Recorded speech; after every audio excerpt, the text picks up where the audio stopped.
বিয়েটা করে ফেলাইলাম মা। বিয়া করে ফেলাইছিস মানে? হ্যাঁ, এই যে দেখো না, এই যে ব্যান গাড়ি, ব্যান পার্টি, হ্যাঁ, শাড়ি চুরি তোর ঘরে কি বউ নাই? আছে। একটা বউ কি যথেষ্ট? একটা বউ তো যথেষ্ট না। আমার ইচ্ছা কি কয়, আমার দাদাই করছে তাই বিয়া, দাদার বাপে করছে, আমার বাপে করে নাই, মাঝখান থেকে সে মিস করছে। মানুষ যত বড় বউয়ের সংখ্যা তত বেশি। মোগল সম্রাটগুলোর দিকে তাকাও, নবাবগুলোর দিকে তাকাও, পত্নী উপপত্নী অভাব নাই। ছোট লোকের থাকবো একটা বউ, বড় লোকের একটা বউ থাকবো কেন? আমাকে সয় সম্পত্তির অভাব, 200 বিঘার মতন জমি, খাইবো কেটা?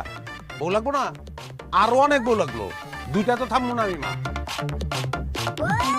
হ্যাঁ শোনো, তোমার বড় আপা, আমার বড় বউ, যাও সালাম করো। তোরে আমি আজকে মার। আরে আরে এই আরে বেউসানোর মতো ঘটনা তো নাই। এই দুনিয়ায় তুমি একটা বিবাহিত পুরুষকে বিয়ে করলা না অবিবাহিত পুরুষকে বিয়ে করলা, এটা তো ম্যাটার করে না। একজনের বিয়ে করলেই হয়। আপনি যা ভাবতেছেন আমি ঠিক তার উল্টাটা ভাবতেছি। কেমন? মানুষের জীবন তো একটাই, আমি তো আরেকটা জীবন পাবো না। একটা বিবাহিত পুরুষকে আমি কেন বিয়ে করব? তার সাথে কেন সংসার করব? আমি তো আরেক জীবনে একটা অবিবাহিত পুরুষকে বিয়ে করতে পারবো না, তাই না?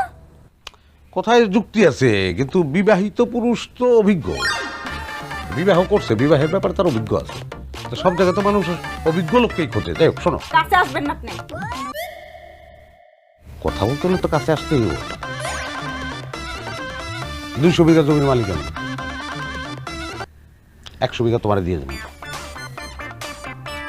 আচ্ছা যাও 100 না, 125 বিঘা দিলাম। আর মনে করো তুমি যদি একটা হ্যান্ডসাম ফকিন্নি বিয়ে করতা, তাহলে কি তো 2 বিঘাও পাইতা না।